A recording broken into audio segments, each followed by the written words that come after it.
For more of a preview of tonight's events, I'm joined now by Carol Leonnig. She is an investigative reporter at The Washington Post.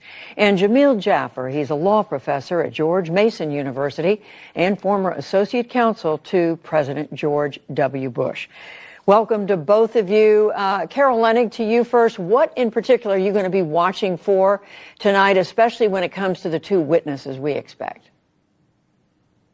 Yes, that's right, Judy. The two witnesses we know will testify are two people who really were rooting for Donald Trump's presidency, who served it from almost the start, and who followed him into that White House because they hoped to help accomplish some of the conservative agenda items that he had been pushing and promising to his supporters. That includes National Security Deputy Advisor Matt Pottinger at the time and an aide named Sarah Matthews. Both of them will testify that despite their desire to see Donald Trump succeed, to serve his administration, the way he teed up a near coup, the way he enabled an attack on the Capitol and did not call off his supporters when the vice president's life and other lawmakers' lives were in danger was the final straw for them. It was a breach they could not endure. And both of them resigned within hours of those events. That is not new. I'll emphasize to you, Judy, that's not new. We know that about both of them. But what's important about their testimony is, once again, the committee is focusing on what Republicans have to say and what Trump's own former cheerleaders and aides feel about what happened that day. And Jamil Jaffer, that's exactly what I wanted to ask you. What is the significance of hearing from these two individuals? We've been hearing from Republicans, from people in the White House who were working for President Trump. We're going to see that again tonight. Why does that matter?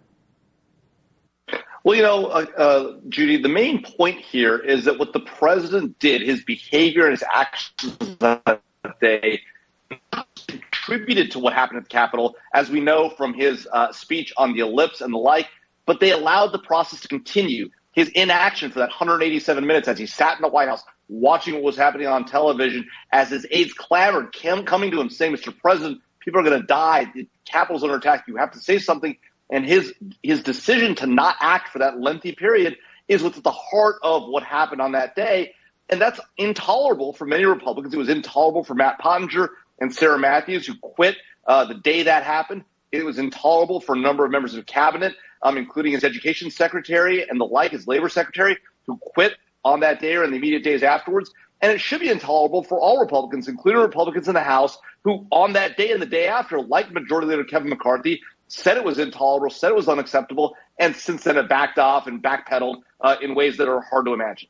And in fact, in connection with that, Carol Leonnig, you were telling us what you are looking to see tonight is what you call the split screen, where on the one hand, we will see what the former president was doing at the very same moment mayhem, violence was unfolding at the Capitol.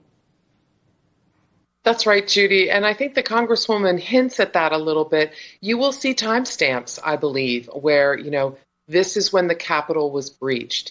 Listen as, for example, one voice you can hear, I think tonight, will be Capitol Police Chief Sund, essentially begging for reinforcements, reporting that there is a riot unfolding on the Capitol, declaring a riot, saying in fairly strident tones, I need backup. We now have people breaching the Capitol's windows and doors. And at the same time, on the other side of that split screen, Judy, you'll see the president watching the television, watching the live coverage from various newscasts, and being, if not gleeful, close to gleeful, that his supporters had done exactly what he asked them to do. You'll see timestamps, I believe, where people are reading Donald Trump's, a specific individual, a rioter on the campus of the Capitol, is reading Donald Trump's text in which he calls, basically puts a target on Vice President Pence's back and says that he didn't have the courage. That's at 2:34, if memory serves. The Capitol has been breached. People are running through the hallways, and they are talking and chanting about hanging Mike Pence at that point.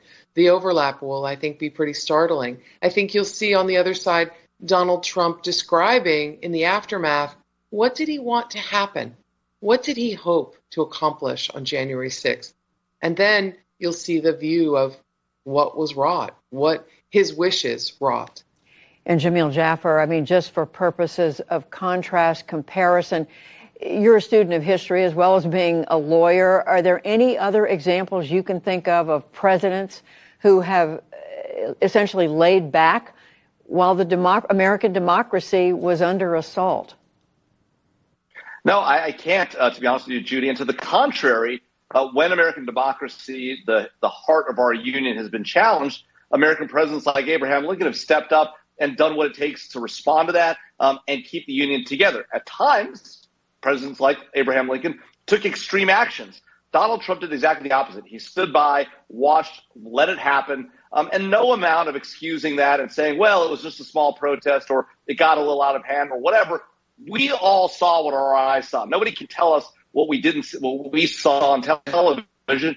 And the fact of the matter is the president was watching it live in action as it happened and, saying to his aides who were saying to Mr. President, you must do something, and we heard what his chief of staff and the White House counsel talked about. His chief of staff said, look, Pat, to the White House counsel, the president doesn't want to do anything.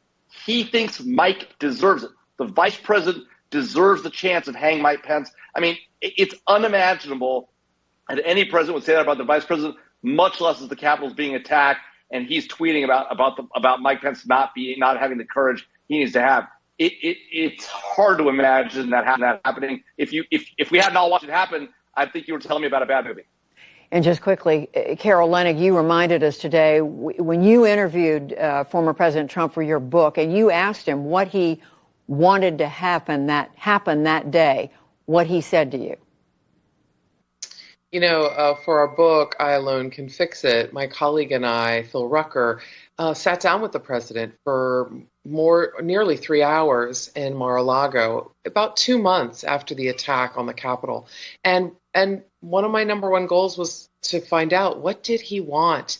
And what he said was, I wanted what my supporters wanted. I wanted what they wanted to happen. And I think, it's clear from all sorts of television newscasts, live video, streaming, the traffic on the radios of the law enforcement. It's clear what those individuals wanted, and that was either to kill Mike Pence, kill Nancy Pelosi, the Speaker of the House, kidnap them, and in other ways, by violence, to stop the certification of the proper election of Joe Biden and to block the peaceful transfer of power.